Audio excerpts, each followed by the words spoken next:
Magandang umaga po sa ating lahat. Ngayon po ay pinagdiriwang natin ang kapistahan ng banal na mag-anak. Ang pagdiriwang natin ng kapistahan ng banal na mag-anak sa kapanahunan ng Pasko ay nagpapaalala sa atin na ang isinilang ang tagapagligtas sa isang mag-anak. Nawa ang lahat ng mga mag-anak sa buong daigdig ay basbasan ng Panginoong Jesus na siya rin isinilang sa pamilya ng sangkatauhan. Magsitayo po.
Simulan po natin ang ating banal na pagdiriwang sa ngalan ng Ama at ng Anak at ng Espiritu Santo. Amen. Ang pagpapalan ng ating Panginoon sa Kristo, ang pag-ibig ng Diyos Ama, at ang pag-ipagkaisa ng Espiritu Santo naway sa inyong lahat. At sumayin Mga kapatid, ngayong linggo ito ay pinagdiriwang natin ang kapistahan ng banal na mag-anak si Jesus, Maria, Jose. Nawa ang banal na mag-anak dito ay maging huwaan ng ating mag-anak upang tayo palagi tumutugon at nakikinig sa kalooban ng Diyos. Sa katahimikan ng ating mga puso, aminin po natin ang ating mga nagawang kasalanan upang tayo maging marapat na gumanap sa banal na pagtitiwala.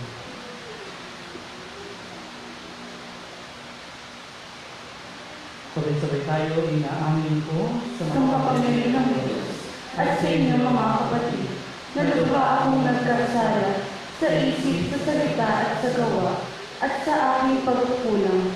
Kaya isinasamo ko sa mahal na Birhen Maria, sa lahat ng mga anghel at mga banal, at sa inyo mga kapatid, na ako'y ipanalangin sa Panginoong ating Diyos. Kaawaan tayo ng makapangyarihang Diyos, patawarin tayo sa ating mga kasalanan, at patnubayan tayo sa buhay na walang hanggan. Amen. Panginoon, kaawaan mo kami. Panginoon, kaawaan mo kami. Kristo, kaawaan mo kami. Kristo, kaawaan mo kami. Panginoon, kaawaan mo kami. Panginoon, kaawaan mo kami.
Pinagkalooban mo kami ng kanilang huwaran ng angkan na sina Jesus, Maria at Jose, ang mag-anak na babae.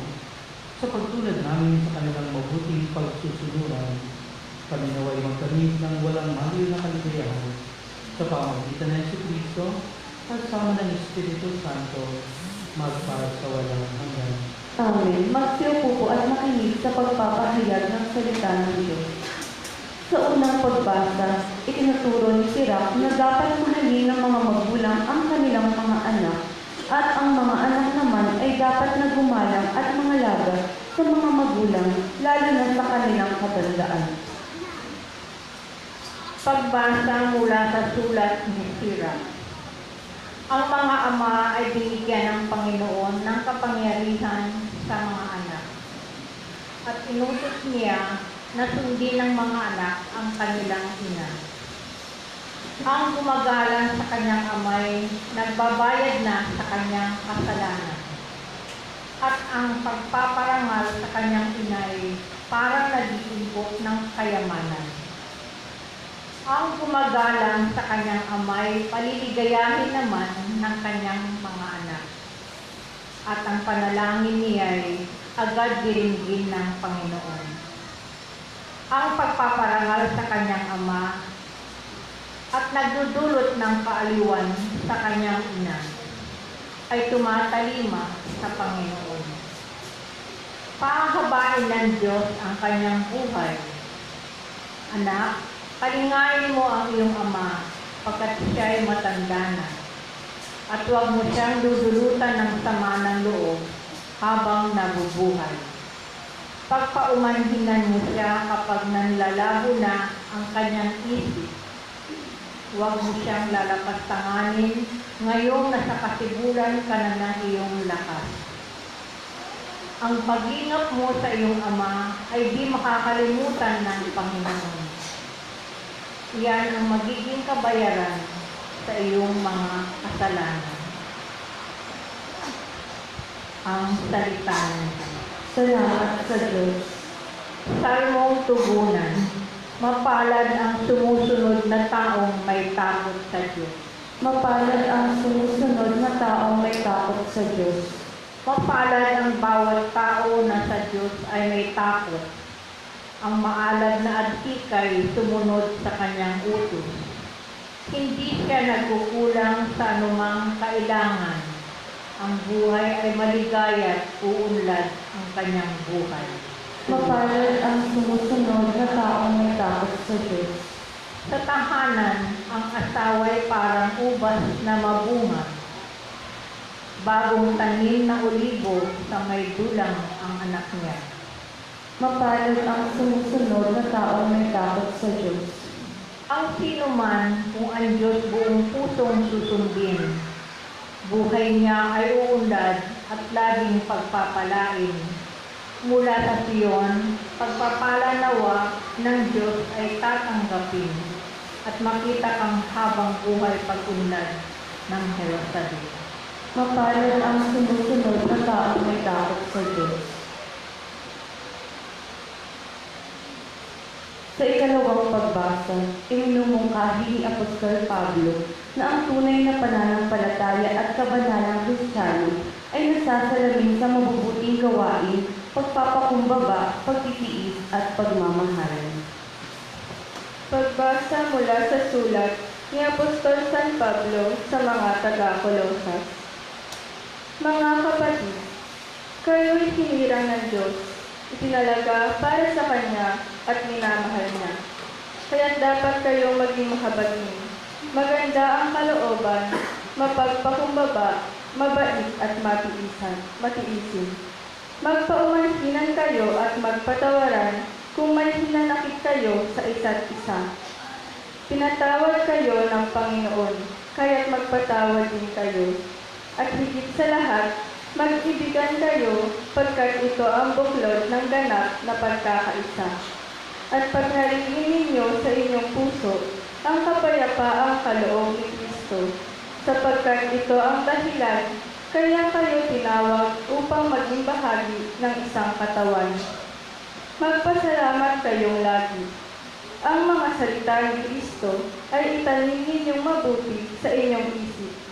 Magpaalalahanan kayo at magturuan ng buong kaalaman. Umawit kayo ng mga salmo, mga himno, at mga awiting espiritual na may pagpapasalamat sa Diyos. At anuman ang gagawin ninyo, maging sa salita o sa gawa, gawin ninyong lahat sa pangalan ng Panginoong Jesus at sa pamamagitan niya ay magpasalamat kayo sa Diyos Ama. Mga babae, pasakop kayo sa inyo-inyong asawa, sapagkat yan ang kalooban ng Panginoon. Mga lalaki, ibigin ninyo ang inyo-inyong asawa at huwag silang pagmamalupitan. Mga anak, sundin ninyong lagi ang inyong mga magulang, sapagkat isinalulugod yan ng Panginoon. Mga ama, huwag ninyong kagagalitan ng labis ang inyong mga anak, at baka manghina ang kanilang loob. Ang salita ng Diyos. Salamat sa Diyos. Magsitayo po.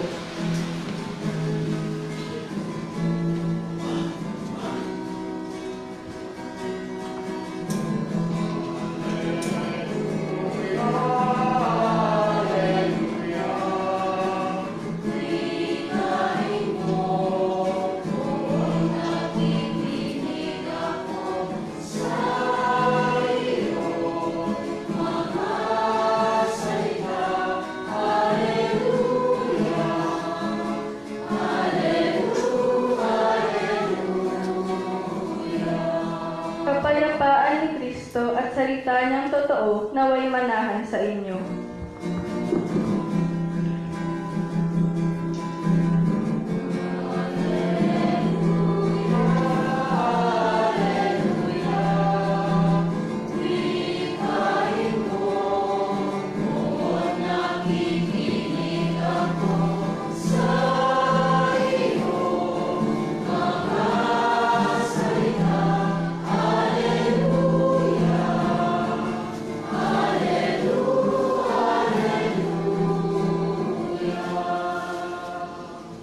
Sumainyo ang Panginoon. At sumayin. Pagbasa mula sa mabuting balita ng Panginoon ayon kay San Mateo. Papuri sa iyo, Panginoon.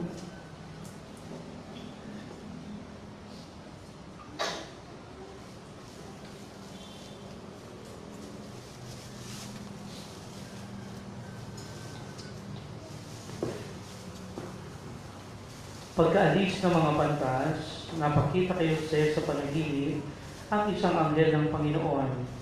Sinabi sa kanya, "Magbangon ka, dalhin mo agad sa Ehipto ang mag-ina, at huwag kayong aalis doon, hanggat hindi ko sinasabi sa iyo, sapagkat hahanapin ni Herodes ang sanggol upang patayin." Kaya, dali-daling bumangon si Jose at nang gabing iyo'y dinala sa Ehipto ang mag-ina. Doon sila tumira hanggang sa mamatay si Herodes. Nangyari ito pang matupad ang sinabi ng Panginoon sa pamamagitan ng propeta. "Tinawag ko ang aking anak mula sa Ehipto." Pagkamatay ni Herodes, isang anghel ng Panginoon ang nagpakita sa panaginip kay Jose sa Ehipto. "Magbangon ka," sabi sa kanya. "Iwi mo na sa Israel ang mag-ina, sapagkat patay na ang nagtangka sa buhay ng bata." Nagbangon siya at inuwi nga sa Israel ang mag-ina. Ngunit nang mabalitaan niyang si Arkelao ang nagahari sa Judea, nakahalili ng kanyang amang si Herodes, siya'y natakot na pumunta roon. Muli siyang sinabihan sa panaginip, kaya't nagtungo siya sa Galilea. Sa Nazaret sila nagtirahan, upang matupad ang sinabi ng mga propeta, siya'y tatawagin Nazareno. Mga kapatid, ang mabuting balita ng ating Panginoon. Pinupuri ka namin, Panginoong Jesucristo.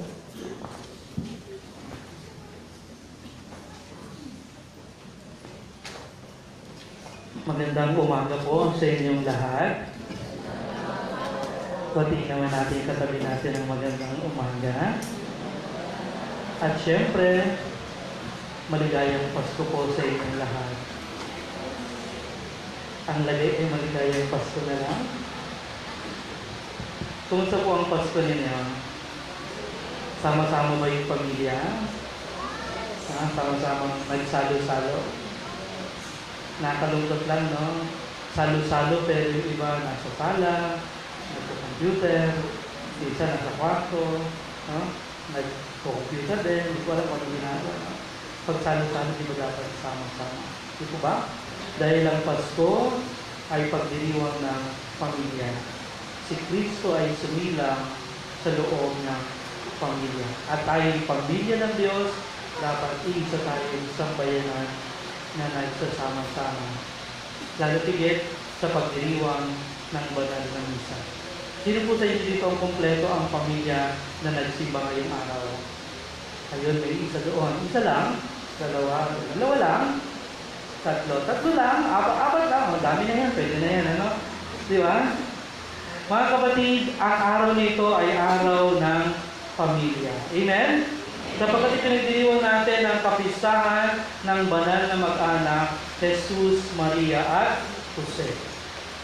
No? Sabi ni Pope Francis, dapat lagi daw nating tinitingnan ang banal na mag-anak. Kaya sana, sa bawat tahanan natin, meron tayong imahe ng banal na mag-anak. No? Saan natin naroon ang larawan ng banal na mag-anak. Tinitingnan natin bilang huwaran ng buhay pamilya, ng buhay mag-anak, at hinuhugutan ng lakas ng loob, ng katatagan ng pamilya. Sapagkat ito ay banal na mag-anak at sawa, silayan tayo ng kabanalan ng Diyos sa pamagitan ng banal na mag-anak. No? Mga kapatid, lagyan niyo yung tahanan ninyo ng larawan ng banal na mag-anak. Ngayon, ang dami ng larawan ng banal na mag-anak. Dati, isang larawan lang yan. Nakatayo si Maria, tapos nakatayo si Jose, tapos si Jesus nakatayo din. Ngayon, may iba-iba ng larawan ng banal na mag-anak. Meron nang nakita si Maria nakahiga, pagod na pagod sa pag-aalaga, tapos si Jose inaalagaan si Jesus. Mga ganun, iba-iba na yung larawan at kumakanta si Jesus na ay si Jose ng anak ng isilang ka sa mundo nito.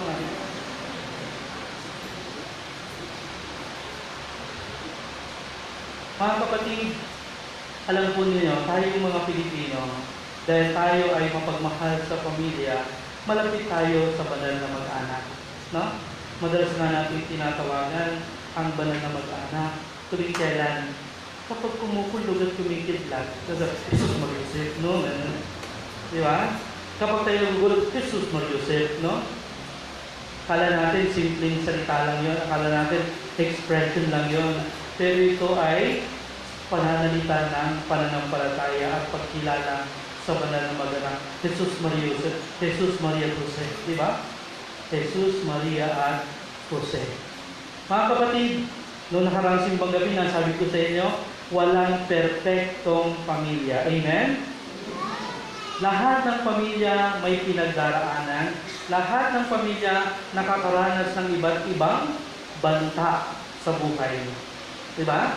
Kahit ang ating banal na mag-anak sa Ebanghelyo, napakinggan po natin, may banta sa buhay ng sanggol. At anong gusto mangyari sa sanggol? Ipapapatay ang sanggol ang ating Panginoong Jesucristo dahil sa pansariling kalooban ni Haring Herodes. No? Kaya nais ipapatay ang sanggol. Kahit ang banal na mag-anak ay hindi nakaligtas sa banta. No? At kung titingnan po natin, kahit ang pamilya natin ngayon, ang daming banta. No? Banta ng karamdaman. Hindi lahat ng membro ng pamilya malusog. Diba? Mayroong may sakit. At syempre, napakahirap nun sa loob ng isang pamilya ay may sakit. Lalo na nakaraang Pasko. Diba? Sakit, ano pa? Yung katigasan ng ulo ng anak. Kaya nga mga kapatid, alam po ninyo, isang regalo sa inyo ng Diyos. Kung ngayong Pasko, hingin yung regalo, huwag na yung material na bagay. Hingin yung regalo, maging mabuti yung inyong mga anak. Maging mapagmahal ang inyong mga anak. Regalo na yun, sapagkat hindi na sila sakit ng ulo. Bantayan. Oh? May bisyo yung anak, may bisyo yung asawa, may bisyo sa loob ng pamilya. Diba? Bantayan. Ano pa yung mga banta? Yung barkada. Yung computer games, banta sa pamilya yan. Diba? Kaadikan sa mga computer games. Banta yan. Ang daming banta sa pamilya. Ang daming gustong sumira na elemento sa pamilya.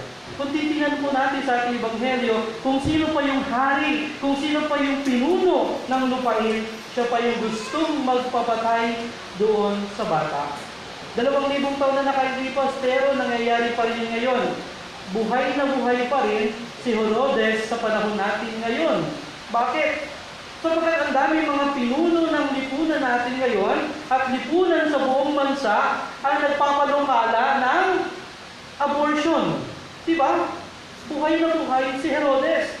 Kaya nga yung mga congressman na pumapabor, no, yung mga mambabatas na pumapabor, mga pinuno ng lipunan na pumapabor sa abortion, Herodes yan.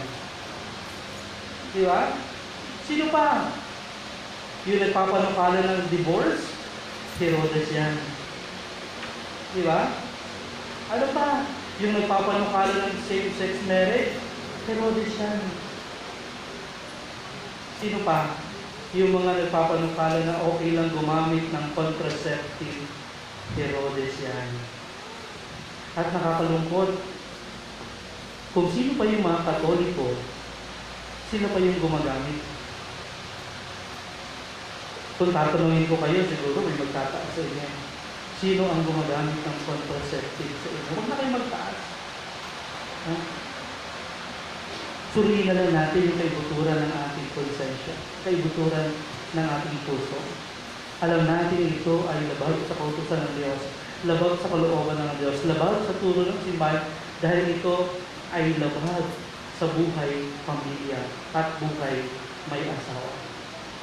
Kung tayo gumagamit ng contraceptive, baka nagiging Herodes din tayo sa ating pamilya. Mga kapatid, ang daming banta sa loob ng pamilya. Ang daming gustong sumira sa pamilya.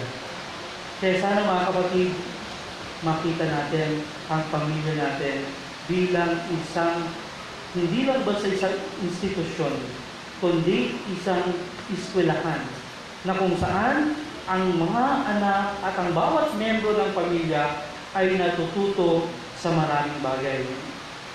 Di ba? Marami tayong natutunan sa pamilya. Meron po ba sa inyo dito pagkalabas ng pagkalabas sa sinapupunan? Tumatakbo na? Marunong maglakad? Wala, di ba? Yung pagkalabas mo, umiyak, tapos takbo ka kagad, no? Dala-dala mo yung pusod mo, walang ganon. Lahat tayo ay natuto munang dumapa, gumapang, tapos tumayo, di ba?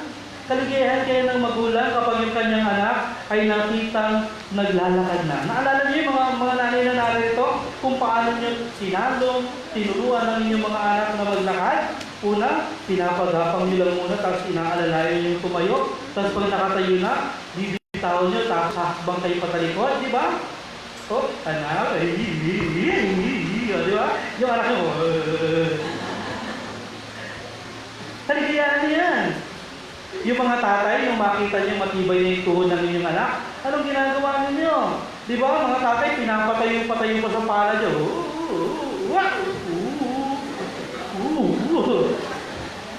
Ginawang sipa. Kaligayahan natin yan. Kaligayahan yan. Meron pa sa inyo dito, pagkalabas sa sinapupunan, nagsasalita na. Di ba? Yung pagkalabas, hindi umiyak, hindi, Jollibee! Jollibee! Ganun na ganun sinisigaw. Wala. Tinuruan silang mag-salita. At ano unang salitang natutunan nila? Mama, Papa. Nakakalungkot nga, may ibang mga magulang, hindi mama, papa ang tinuro. Ano? Mura. Tinuruan yung anak magmura. Unang-unang anak, tuturuan ka na magsunod. Sabi ko, ngano, gano'n. Pag mga malaki pa sa kumara niya, anong mari, anak ko nagsasalita na, galing mo siya. Ano sasabihin? Anak ko salita ka nga, ngano, di ba? Tuwa-tuwa ko siya, galing. Di ba? Mga kapatid, higit sa lahat, sa pamilya tayo natutong magmahal. Amen? Sapagkat ang pamilya ay eskwelahan ng pag-ibig. Sa sinapupunan pa lang, ipinaramdam na, ipinamalas na ang pagmamahal. Itunuro na kung paano magmahal. At ang nagsimula na, ibinuhos ang lahat ng pagmamahal. Pagmamahal na walang hinihintay na kapalit. Kaya ang pamilya ay estilahan ng pagmamahal. Sa kapwa, sa sarili, at sa bawat miyembro ng pamilya. Nakakalungkot lang kapag sa pamilya natin natutunan ang mamuhi sa kapwa. May ganun no? Natututunan sa pamilya ang magmura, natututunan sa loob ng pamilya ang magalit, natututunan sa pamilya ang magtanim ng sama ng loob. Di ba? Dahil hindi nagpapansinan sa loob ng mag-anak, sa loob ng pamilya, nakakalungkot yan.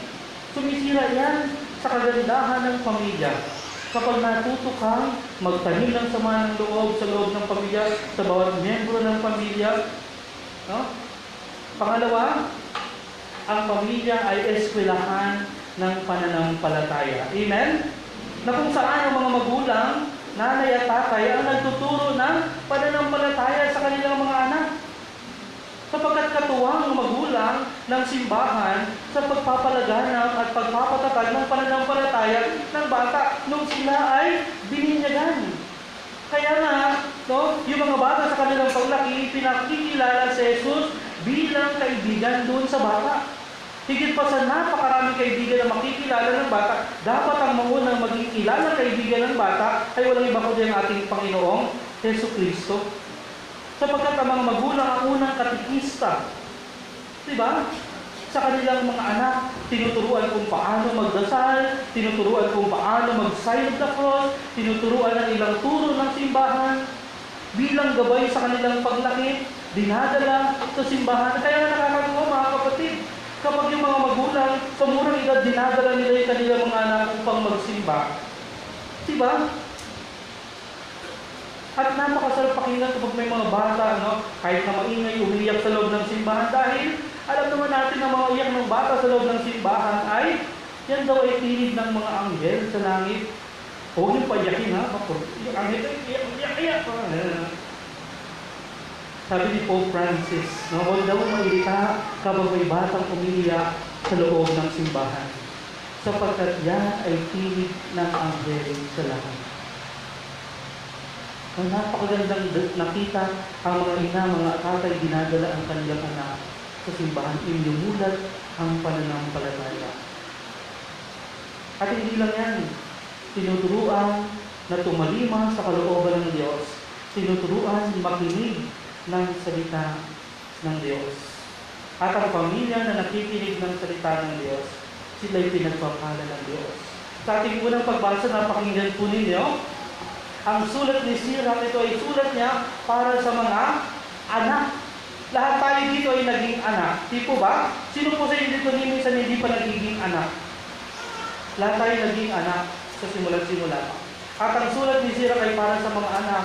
At sinasabi doon, mahalin, iganang, respetuhin ang ating mga magulang. Anong sabi sa ika-4 na utos? Ibigin mo ang iyong ama, ina. Sapagkat ang pag-ibig, ang paggalang sa ama't ina, hindi lang pagbabayad o pagbabalik sa pagmamahal na ibinigay sa atin o pagsukli sa pag-ibig na pinamana sa atin ng ating mga magulang, kundi ang pagmamahal pabalik sa mga magulang ay makalangit na gawain.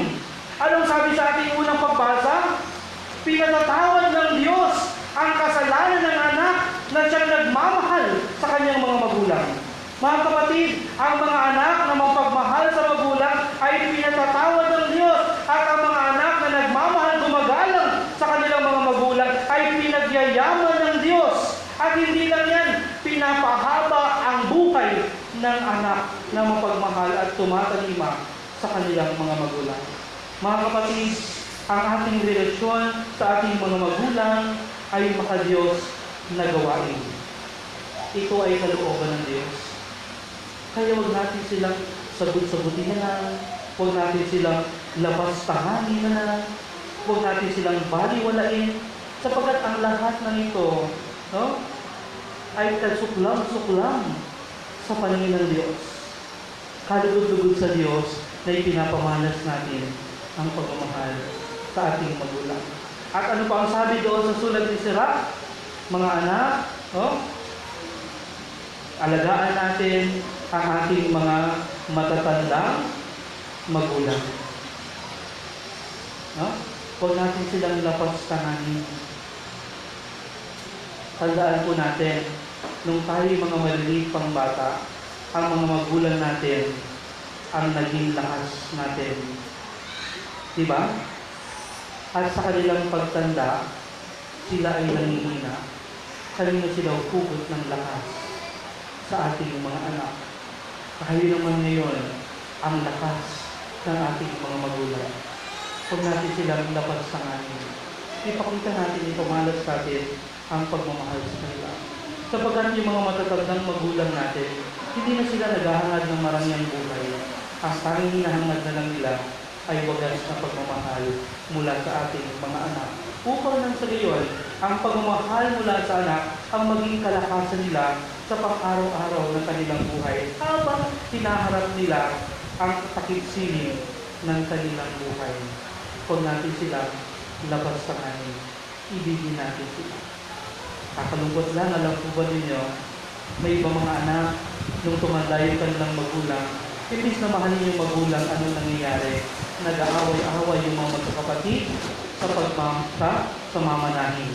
Hindi pa patay yung kanilang magulang, pinag-aagawan na yung kanilang mamanahin. At pinag-aawayan na yung kanilang mamanahin. Kaya ito ay matinding sama ng loob ang dinudulot sa mga magulang na matatanda na. Kaya titingnan po ninyo, may mga matatanda na naghihirap sa kanilang karamdaman, ayaw mamatay. Bakit? Kasi baka pag siya ay namatay, yung mga magkakapatid ay magpatayan din. Saan? Sa mana. Diba? Ayoko po mamatay, baka ibang mga anak ko magpatayan din. Isang pahirap to sa magulang. Mga kapatid, ang pagmamahal sa nakatatandang magulang ay pagpapakita ng iyong pananampalataya sa Diyos. Lahat ng ginagawa natin para sa pamilya, pagtulong, paglingap, ay pagpapakita ng ating pananampalataya sa Diyos. No? Sabi, ibigin mo ang iyong ama't ina. Mga kapatid, ano ba dapat ang naghahari sa loob ng isang pamilya? Sa ikalawang pagbasa mula sa sulat ni San Pablo sa mga taga-Colosas, anong sabi doon? Magkaibigan kayo, maging mabuti kayo, maging mapagpakumbaba kayo, may kagandahang loob, magpatawaran kayo. Yan dapat ang naghahari sa loob ng pamilya. Pero nangyayari ba yan? Madalas hindi. Sa pamilya pa natin nakikita ang pagmamataas. Sa pamilya pa natin nakikita ang pagmamagaling. Di po ba pagalingan? Walang kababaan ng loob. Mga kapatid, kung sariling ating pagmamahal, kung sariling ating pagpapatawad, kung sariling ating kagandahang loob ang gagamitin natin sa loob ng ating pamilya, hindi natin kakayanin. Anong sinabi sa ating kalawang pagbasa? Magpatawaran kayo katulad ng pagpapatawad ni Kristo sa inyo. Ang gagamitin natin, pagpapatawad sa loob ng pamilya, ay ang pagpapatawad ng Diyos. Kung paano tayo pinatawad ng Diyos, ganun din natin patawarin ang isa't isa. Hindi natin sila pinapatawad sa dahil gusto natin silang patawarin, kundi pinapatawad natin sila dahil gusto ng Diyos na tayo ay magpatawad. At ang gagawin natin pagpapatawad ay ang pagpapatawad ng Diyos. Kung paano kayo minahal ng Diyos, ganun nyo rin ibahagi ang pagmamahal sa loob ng pamilya. Kung paano ang Diyos mapagpakumbaba, bagamat siya ay Diyos, nagkatawang tao, ganun din tayo sa loob ng pamilya. Maging mapagpakumbaba katulad ng kapakumbabaan ng Diyos. Sa madaling salita, ang paghalingi ninyo sa pamilya ay ang Diyos. Papasilangin natin ang Diyos sa loob ng pamilya. Kasi ito ang tunay na diwa ng Pasko. Hindi lang tayo nakikinig sa salita ng Diyos, kundi sumisilang ang salita ng Diyos sa loob ng pamilya. Yun yung Pasko. Kung napakinggan po ninyo yung Ebanghelyo ng Pasko, anong sabi sa Ebanghelyo? Sa pasimula pa'y kasama na ng Diyos ang salita, at ang salita ay nagkatawang tao, at ang salita ay Diyos. At sino itong salita nito? Walang iba kundi ang ating Panginoon, Jesucristo. Linggo-linggo napapakinggan po natin ang salita ng Diyos. Mga kapatid, gamitin natin ang salita ng Diyos bilang pananggalang sa lahat ng banta sa pamilya. Amen? Tingnan po ninyo si San Jose. Bagamat may banta sa kanyang pamilya, sa banal na mag-anak, anong ginawa ni San Jose? Palagi siyang tumataliman sa kalooban ng Diyos. Nung nabalitaan na ipapapatay ang sanggol, nagpakita sa kanya sa panaginip, ang anghel ng Panginoon sabi, magpadali ka, bumangon ka, dalahin mo sa Ehipto ang sanggol. Pinakinggan niya yung salita ng Diyos sa pamamagitan ng anghel. Bumangon siya at nagmamadsing dinala sa Ehipto ang sanggol at naligtas ang sanggol. At kung siya ay nasa Ehipto, nagpakita ulit ang anghel, sabi, buhayin mo na sa Israel ang iyong sanggol sapagkat patay na ang gustong magtangkal sa kanya. Pero nung nabalitaan niya na yung pumalik na si Archilao ay ganun din ang balak, nagpakita ulit sa kanila sa panaginip ang anghel, dalahin sila sa Galilea at doon sila nanirahan sa Nazareth. Dito makikita po ninyo kung paano ang banal na mag-anak ay prinotektahan ng salita ng Diyos. Mga kapatid, ang tanging palanggalang po ninyo sa talim ng mga banta sa inyong pamilya ay ang salita ng Diyos. Sapagkat ang salita ng Diyos ay hindi nanatiling salita. Ang salita ng Diyos ay nagkatawang tao, si Kristo. At yun yung diwa ng Pasko, na maging tao ang salita napakinggan niya. Na ang salita ng Diyos ay mabuhay sa bawat miyembro ng pamilya. Ang salita ng Diyos ay manahan sa bawat pamilya. Isabuhay ang salita ng Diyos. Kung paano ang salita ay nagkatawang tao sa pamilya po ninyo, ang salita din ay magkatawang tao sa pamamagitan ng bawat miyembro ng pamilya. Upang ang bawat pamilyang Pilipino, ang bawat pamilyang Katoliko ay laging protektado sapagkat ang tanging pananggalang ay ang salita ng Diyos, ang ating Panginoon, Yesu Cristo. Amen. Sumasampalataya ako sa Diyos sa mga makapangyarihan sa lahat. Sumasampalataya ako sa Kristo, iisang anak ng Diyos, Panginoon nating lahat. Nagkatawang tao siya na lang ng Espiritu Santo, pinanganak sa Santa Maria Virgen, pinagpakasakit ni Poncio Pilato, ipinako sa krus na matay ng libing, nanaog sa kinaroroonan ng mga yumao, nang may 3 araw na buhay na mag-uli, umakyat sa langit, nalulok sa kanan ng Diyos ang mga makapangyarihan sa lahat. Doon magmumulang parito at hukom sa nangabubuhay at nangamatay na tao. Sumasampalataya naman ako sa Diyos Espiritu Santo, sa banal na simbahang Katolika, sa kasamahan ng mga banal, sa kapatawaran ng mga kasalanan, sa pagkabuhay na muli ng nangamatay na tao, at sa buhay na walang hanggan. Amen. Manalangin tayo sa Diyos na ating Ama na nagsugo sa kanyang anak upang tayo iligtas, taglay ang mga pusong nagpapasalamat. Ating tutugon, Panginoon, manahan ka sa aming piling. Panginoon, manahan ka sa aming piling. Maging huwaran nawa ang simbahan ng mga bansa sa mundo sa pagsusumikap na magkaroon ng kapayapaan. Manalangin tayo. Ituring nawa ng mga nanunungkulan sa pamahalaan ang salita ng Diyos bilang batayan at hikain ng kanilang mga pagsisikap. Manalangin tayo. Patuloy nawang lumago sa paggalang at pag-ibig ang bawat pamilya sa daigdig. Manalangin tayo. Maging inspirasyon nawa ang mga magulang sa kanilang mga anak upang mahikayat silang magsikap sa kabila ng kahirapan at pagkabigo. Manalangin tayo. Makapiling nawa ng Diyos ang mga kapatid nating na mayapa na at matagpuan nila sa kanilang kaharian ang liwanag niyang di nagmamali. Lalong-lalo na ang kaluluwa ni na Bonifacio Chavez Sr., Robinson Balasabas, Felipa Balasabas, Elda Anafole. Manalangin tayo.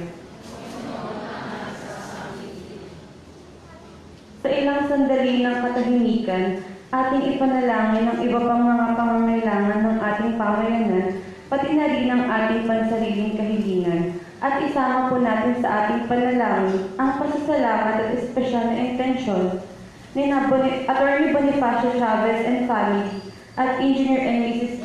Jose Dinulong. Manalangin tayo. Diyos naming Ama, mabuklod nawa kami bilang isang pamilya sa ilalim ng iyong dakilang pagmamahal. Hiniling namin ito sa pamagitan ng Kristo ng aming Panginoon. Amen. Ating ialay ang ating mga handog sa gambanan ng Panginoon.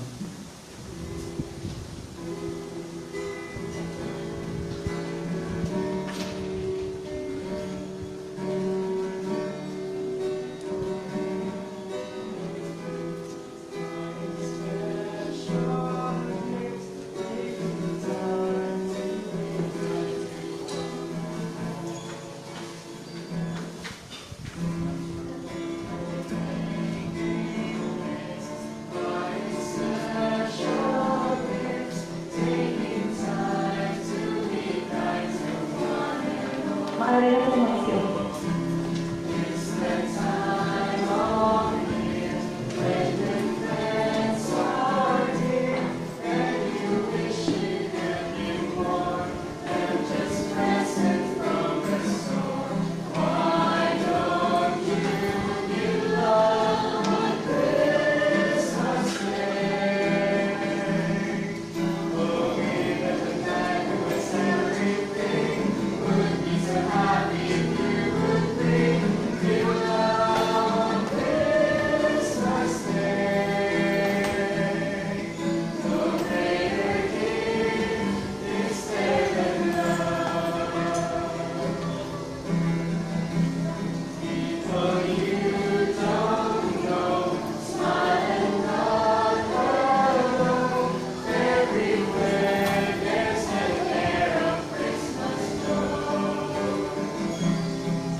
Manalangin kayo mga kapatid upang ang paghahari natin ay tulugan ng Diyos Amang makapangyarihan.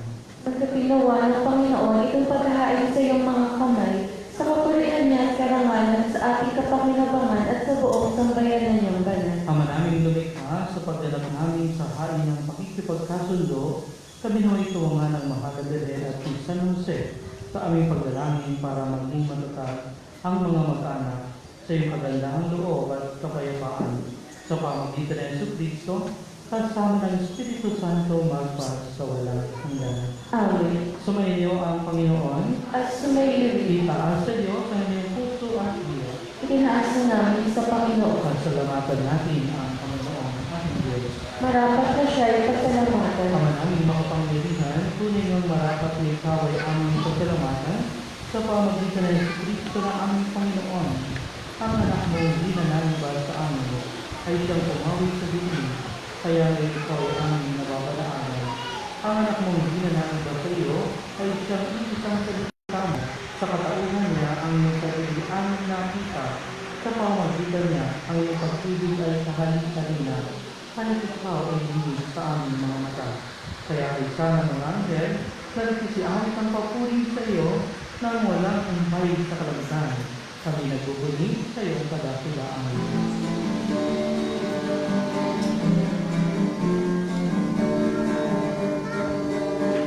Santo, Santo, Santo, Diyos makapangyarihan, Diyos na nagbati ang langit at lupa. Santo, sa kaligtasan, pinagpalang kahit sa ngalan ng Panginoon. O sana,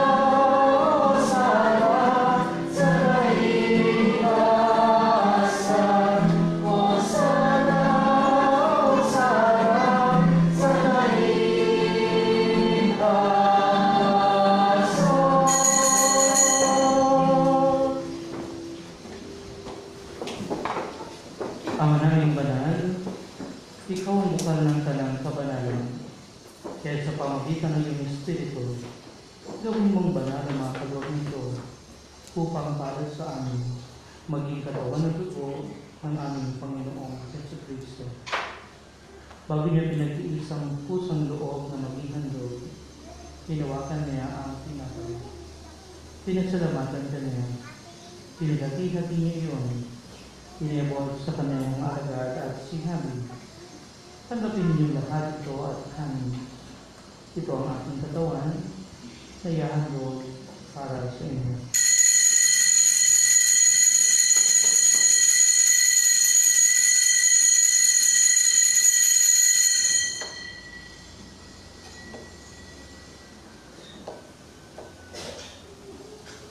Hindi naman ang matapos ang hapunan, hinawakan niya ang kalis. Muli kanyang pinasalamatan. Inabot niya ang kalis sa kanyang mga alagad at sinabi, tanggapin ninyong lahat ito at inumin. Ito ang kalis ng aking dugo, ng bago at walang hanggang tipan. Ang aking dugo na ibubuhos para sa inyo at para sa lahat sa ikapagpapatawad ng mga kasalanan. Gawin niyo ito sa pag-alala sa akin.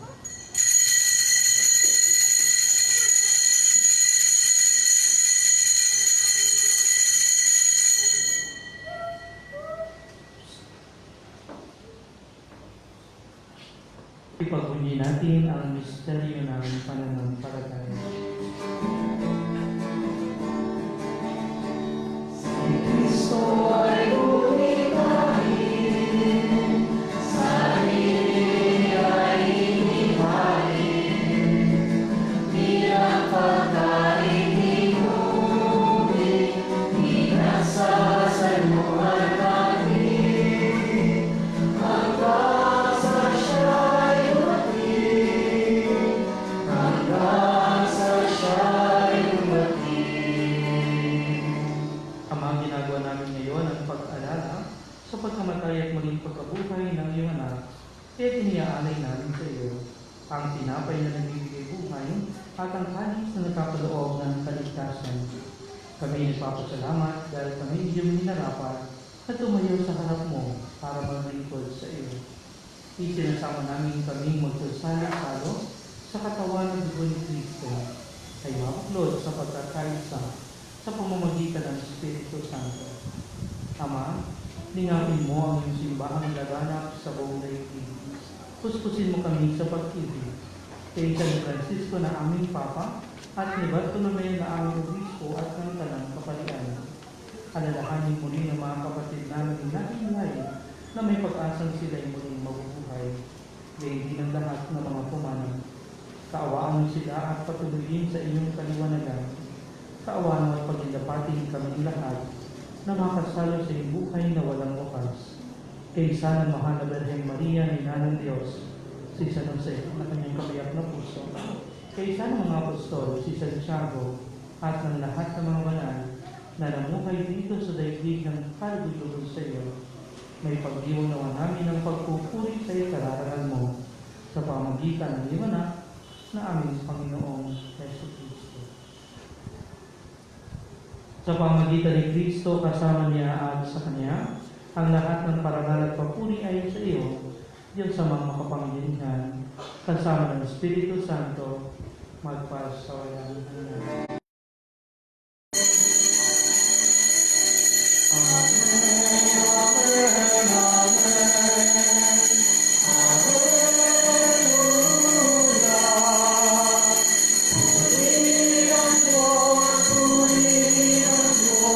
Hallelujah.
Piniling namin kamilya sa lahat ng masama, pagkalooban at kapayapaan araw-araw.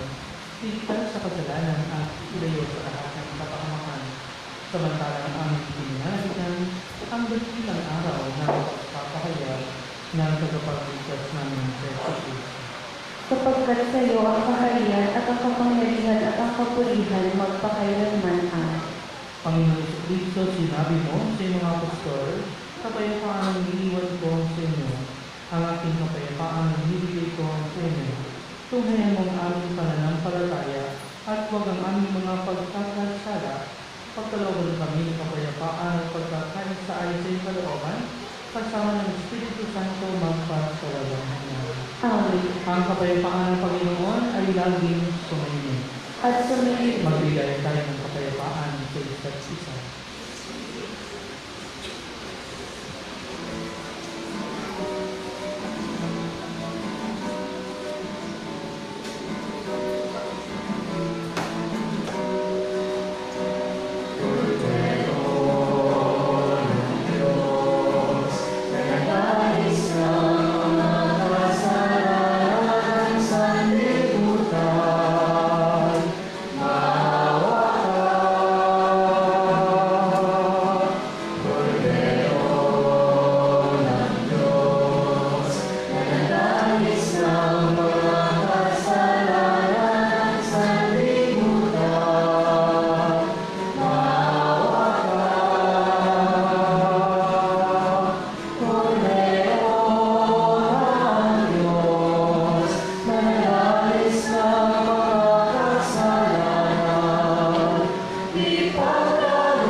Ito ang kordero ng Diyos.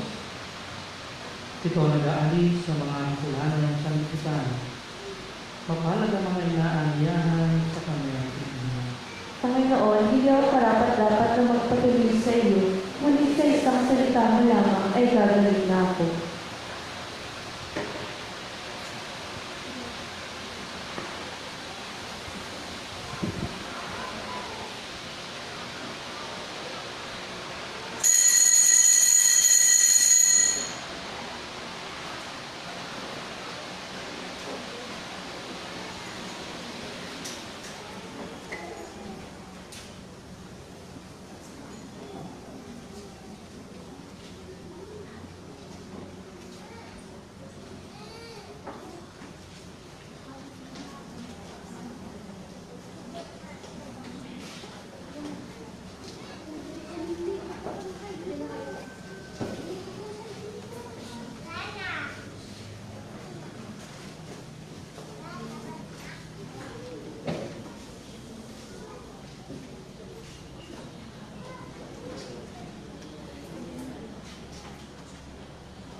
Nananalig nag-abang ng pagsilang mo, mga pastor.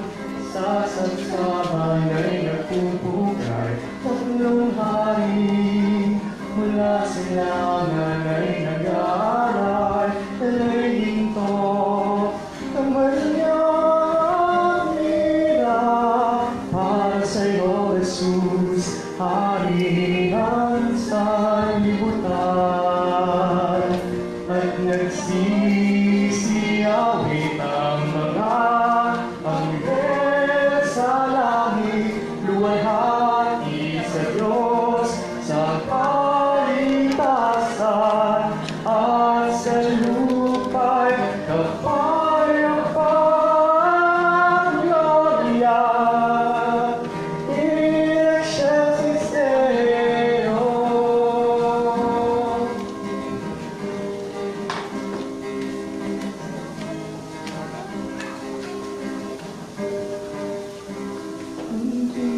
sanggol, kalong-kalong ng iyong ina.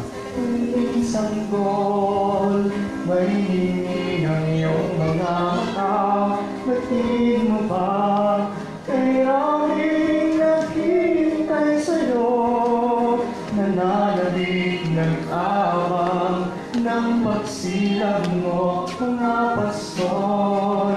Sa sarsaban ay nagpupugay, tatlong hari mula silangan ay nag-aalay. Talay dito, kamanyang at mira, para sa'yo, Jesus, hari ng sanlibutan. At nagsisiyawit ang mga anghel sa langit, luwalhati sa Diyos sa kaitasan, at sa lupa'y kapayapaan, gloria in excelsis Deo. At nagsisiyawit ang mga anghel sa langit, luwalhati sa Diyos sa kaitasan, at sa lupa'y kapayapaan, gloria in excelsis Deo.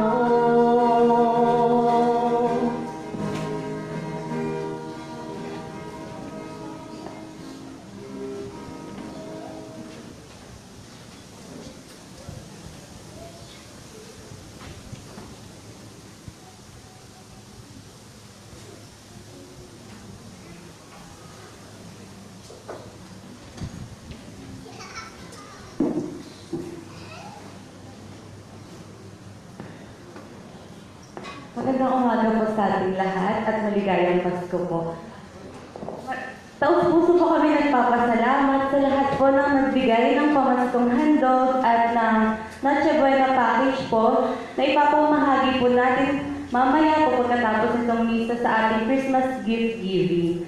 At sa December 31 po, ang oras po ng ating misa ay sa ganap na alas 8 ng gabi. Yun lamang po, maraming salamat.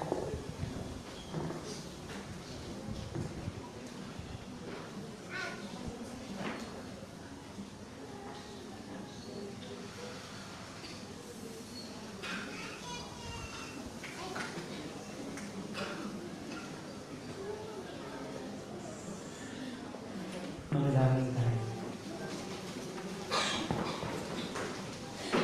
Ama naming mapagmahal, kami yung pinapakinabang sa pagiging na banal, ay gawin mo makapamuhay gaya ng banal na mag-alak. Matapos namin pangatunan ang aming mga pananagutan sa lupang ibabaw, sabi mo ay makasalo kasi kanilang kasiyahan sa kalalitan. Sa pamagitan ng si Kristo, kasama ng Espiritu Santo, magpas sa walang hanggan. Amen. Muli, maraming salamat sa lahat ng mga naglingkod sa atin, sa banal na misa na ito, sa mga nag-alay, maraming salamat po sa inyo, at lalatigin sa inyong lahat ng mga nagsimba. Maraming salamat po sa inyong Christian. Para pa natin ang bawat isa. Sumainyo ang Panginoon, At sumayo rin. yumupo kayo at hingin ang biyaya ng Diyos. Ama namin mapagpala, isugo mo ang iyong buhanan upang makamtan ang binibig mo yung kagandahang loob at may talaga ng tanan ang sarili sa paggawa ng mabuti. Sa pamagitan ng Kristo, kasama ng Espiritu Santo, magpas sa walang hanggan.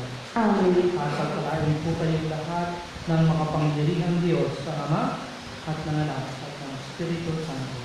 Amen. Tapos ang ating banal na misa, humayo kayo taglay ang pag-ibig at kapayapaan ng Kristo. Salamat sa Diyos.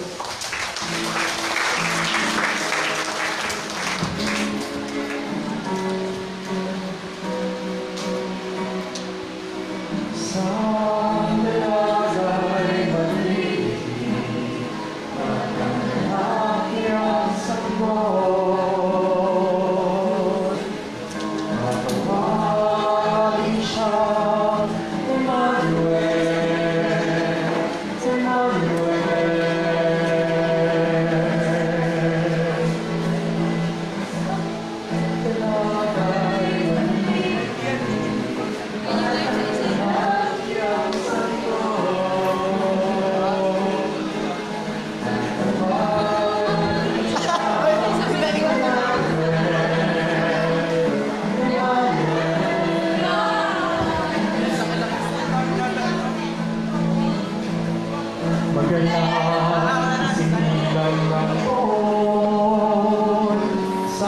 sun shine out.